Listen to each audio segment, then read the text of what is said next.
Em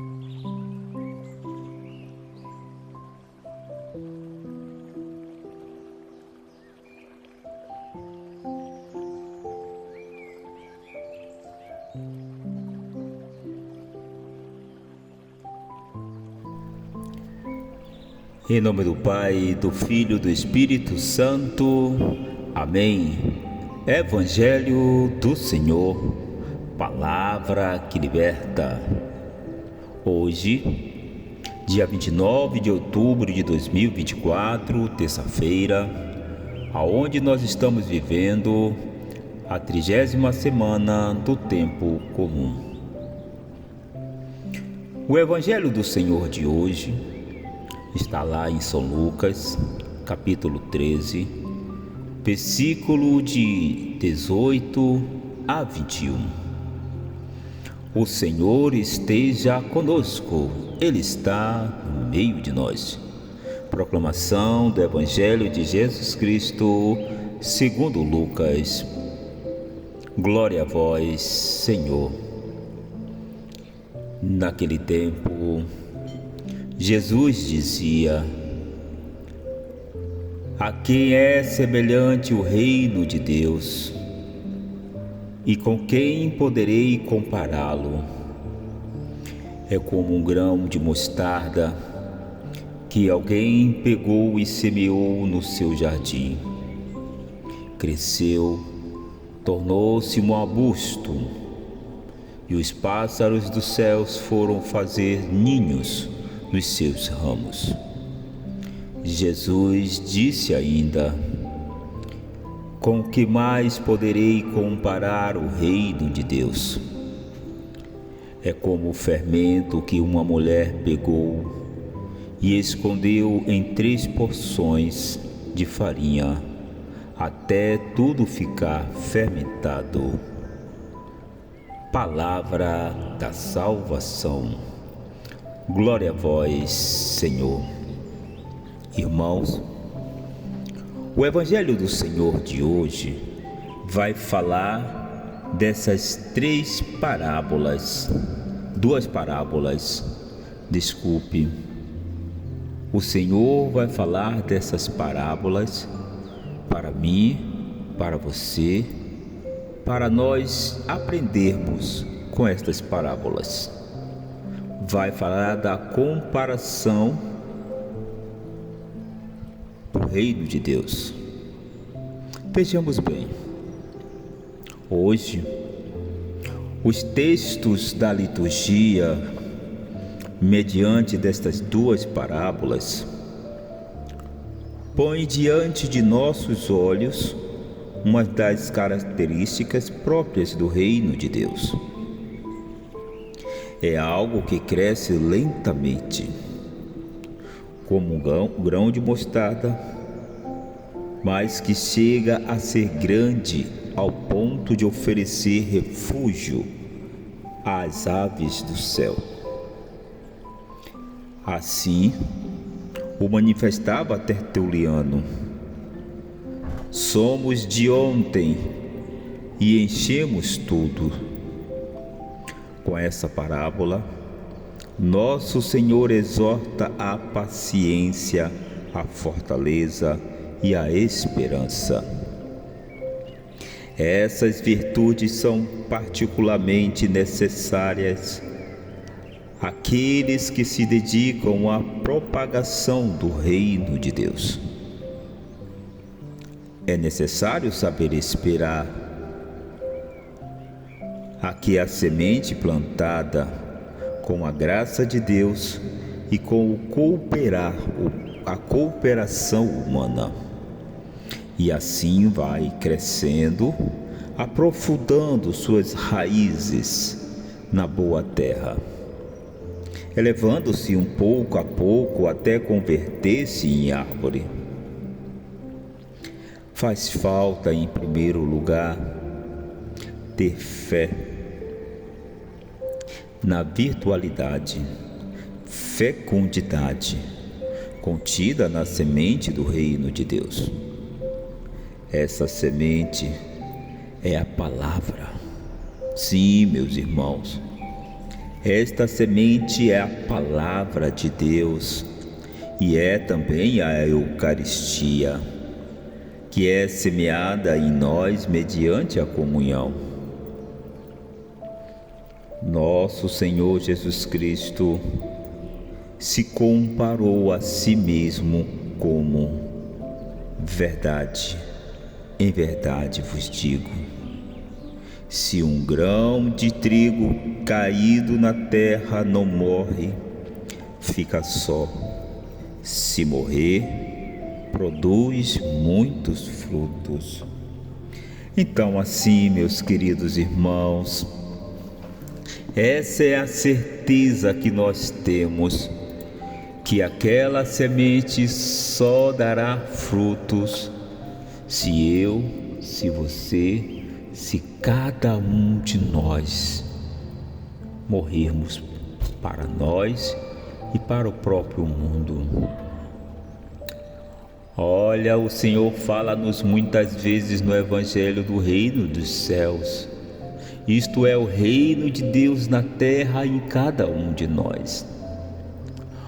Ora, a fim de estabelecer o melhor em nós e assim apresentá-lo sobre diferentes figuras em suas diversas parábolas.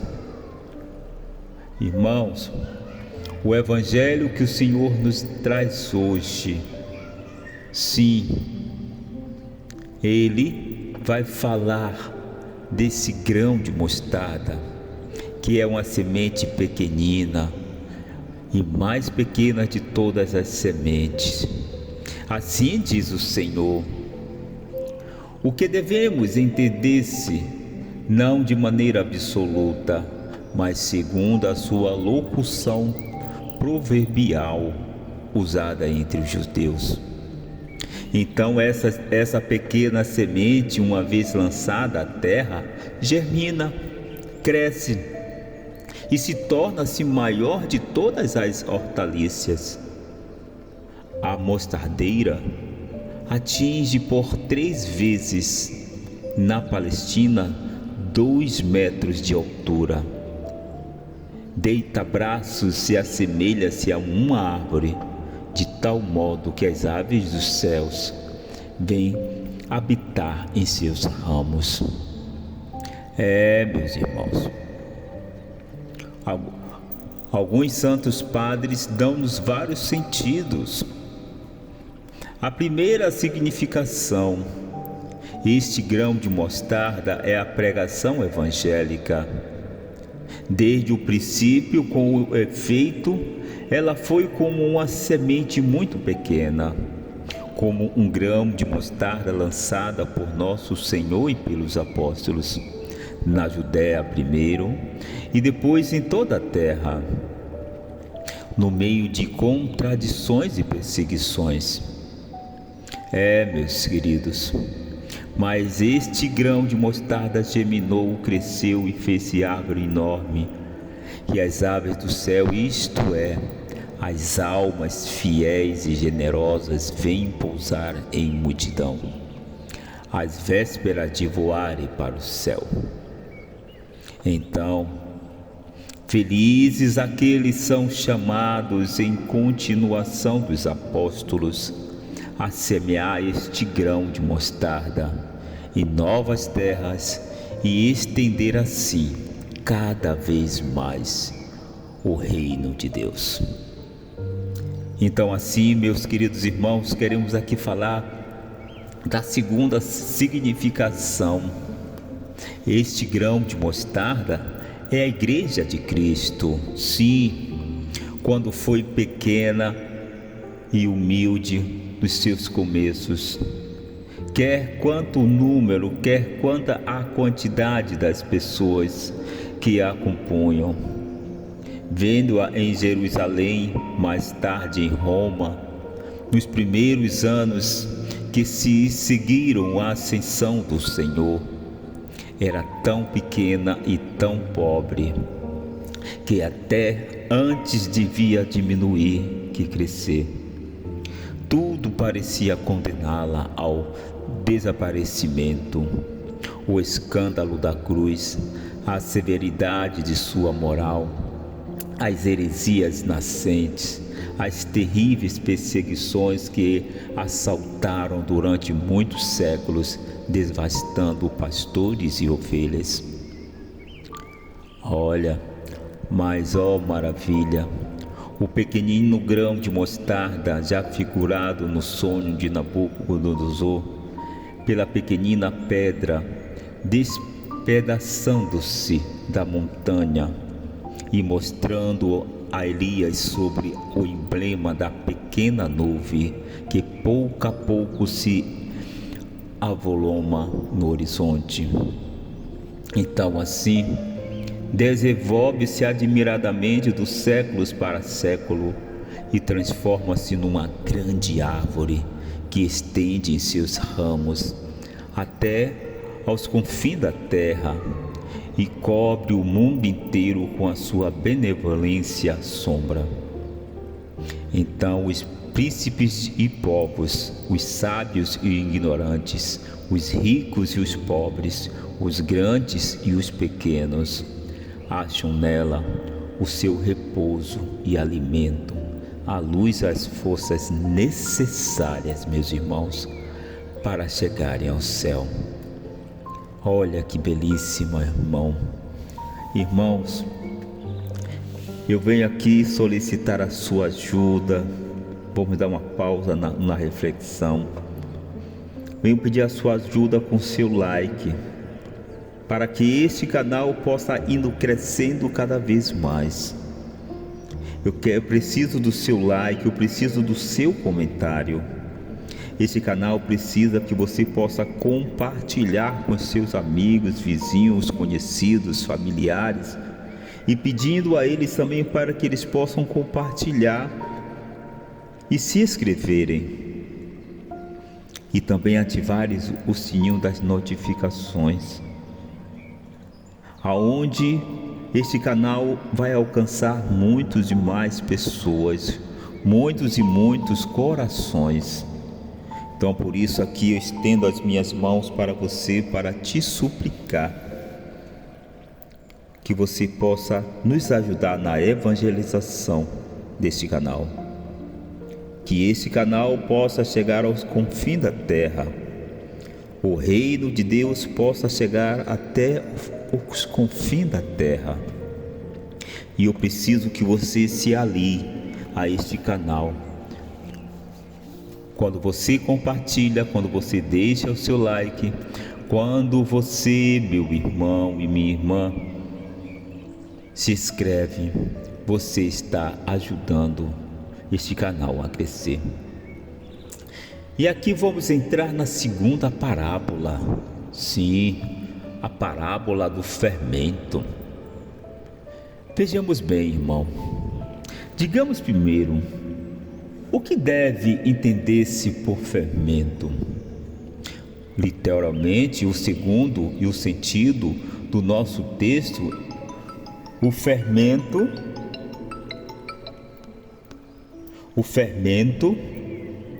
é uma pequena quantidade de massa ácida que, misturada na massa com que se quer fazer o pão, tem a prioridade de a fazer levetar, isto é, inchar e fermentar, tornar-se pão assim, meu irmão, mais leve e saudável. Então, no sentido moral, o fermento se torna-se geralmente em mau sentido para exprimir a expressão maléficas e perigosas que o pecado deixa na alma e também nos restos, os mais ordinariamente, os germes das paixões criminosas. Meus irmãos, esta parábola do fermento parte da ação tão comum de fabricar o pão, mostrando o efeito maravilhoso sobre as 3 medidas de farinha. Estas 3 medidas que nós escutamos são dadas aqui como número indefinitivo e pode ter aproximadamente as mesmas aplicações que a parábola anterior. podemos assim então refleti-la. A palavra de Deus ao Evangelho, que, semelhante a um fermento salutar, foi transformado pouco a pouco o mundo, fazendo aparecer nele virtudes desconhecidas, tornando os homens justos, meus irmãos, bons, humildes, mansos e castos. Com essa fermentação divina, continua sempre espalhando-se cada vez mais por toda a terra e produzindo em toda parte os mesmos efeitos maravilhosos. Então, se nós ainda formos assim refletir sobre esse fermento, a graça de Deus, que infundida em nossas almas por meio dos sacramentos, ali se desenvolve essencialmente e produz frutos de santidade e de salvação, se não lhe pomos obstáculos. Ao pão eucarístico, meus queridos, que a Igreja nos dá é que é posto em nós como um fermento sagrado, para nos penetrar, mudar e transformar em Jesus Cristo e fazer em nós com que o mesmo Espírito e a mesma carne, a fim de que nos tornemos um pão místico, digno de ser oferecidos a Deus. Então, o que dá para nós percebermos que é esse efeito que produz a nossa alma, a Santa Eucaristia, porque apesar de tantas comunhões, são tantos os fiéis que continuam tíbio, laço, cheio de velho fermento das paixões e dos pecados. Quero dizer uma coisa para nós. Ó Jesus, purifica os nossos corações de tais fermentos, para que não haja nada em nós que vos desagrade e que nós nos entreguemos inteiramente à ação divina da vossa graça. Jesus, e também do vosso adorável sacramento. Então assim, meus queridos irmãos, minhas queridas irmãs, vamos assim pedir a Jesus que possa abrir os nossos olhos da alma, para que possamos compreendermos as celestes instruções que nos tais em vossa divina parábola, para que primeiro que nós possamos impor em prática e depois a possamos ensinar os outros, ou por palavras ou pelos nossos exemplos. Que Deus possa nos conceder a graça desse dia de hoje, meus irmãos, de nós sermos esse fermento neste mundo e que nós possamos ser essa semente de mostarda. Que Deus nos abençoe e nos guarde hoje e sempre. Que Ele nos mostre a sua face e se compadeça de cada um de nós. Que Deus nos abençoe, Ele que é Pai, Filho e Espírito Santo. Amém. Porque tudo isso, meu irmão, é Evangelho do Senhor, palavra que liberta, palavra que salva, é palavra de vida eterna. Amém. Louvado seja nosso Senhor Jesus Cristo, hoje e sempre. Amém.